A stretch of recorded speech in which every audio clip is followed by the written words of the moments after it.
هلا والله يا حلوين، شلونكم شخباركم؟ ان شاء الله تكونوا بخير. رجعت وياكم اليوم بفيديو جديد، واهلا وسهلا باللي انضموا لقناتي. احب اقول لكم نورتوني حبايبي. هنا أنا بالبداية اخذتكم وياي من اخذت ابني للطبيب. ابني صغيروني عمره 3 اشهر، اخذت الدكتور العيون لان هو تقريبا صار له شهر عيونه تذقن وتدمع. خابرت الدكتور اني بالبداية كان شهر رمضان، فاعطاني قطرة وعصارة مال عيون، قال لي استمري عليها لمدة اسبوع، اذا صار زين هذا تحسس. استمريت عليه صار زين والله. هو يومين 3 هم رجع النوب زاد، عيونه كلش تدمع وتذقن.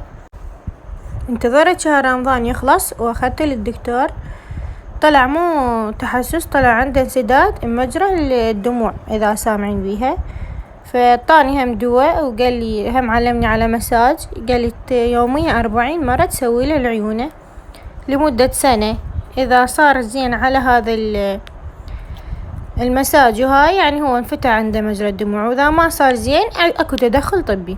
وهنا رجعنا، صارت الدنيا مغرب، رجعنا البيت. طبعا ما صورت لكم يوم الدكتور لان ازدحامات كتل، هو قام يبكي فحتى ضربنا يعني السرة خطية مرة طبوبتنا بدالها. هنا رجعنا بالليل لقيناهم فاطرين، عمتي صايمة بدت الصوم 6 شوال وكلهم ماكلين. هنا رجعنا بالليل سوينا كبدة الدجاج، راح اسويها وياكم اليوم.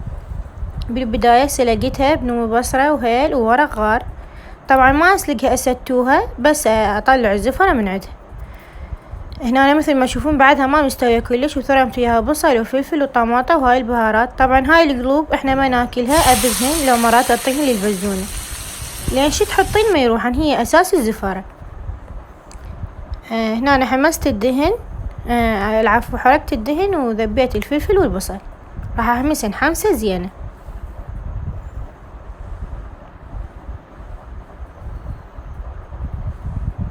بنات حبيباتي بهاي الطريقة ابد ما تظل زفرة بالكبدة، لان احنا ذبينا القلوب وهي الزفرة كلها بهاي القلوب.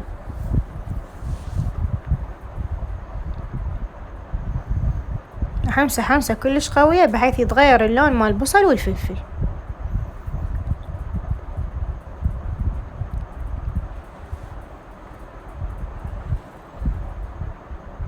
وهسه بعد ما انحمس عندي كل زين الفلفل اجي اذب الكبدة، وهم احمسها لان اني ما ستوتها كل زين، مجرد واخرت الزفرة من عندها هم راح احمسها ويا البصل والفلفل.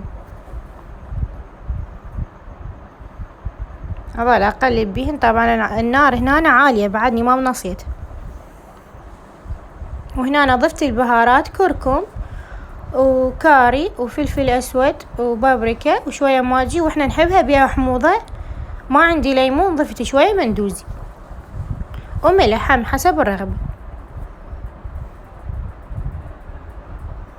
طبعا من اضيف البهارات انص النار شوية يعني اسوي النار وسط.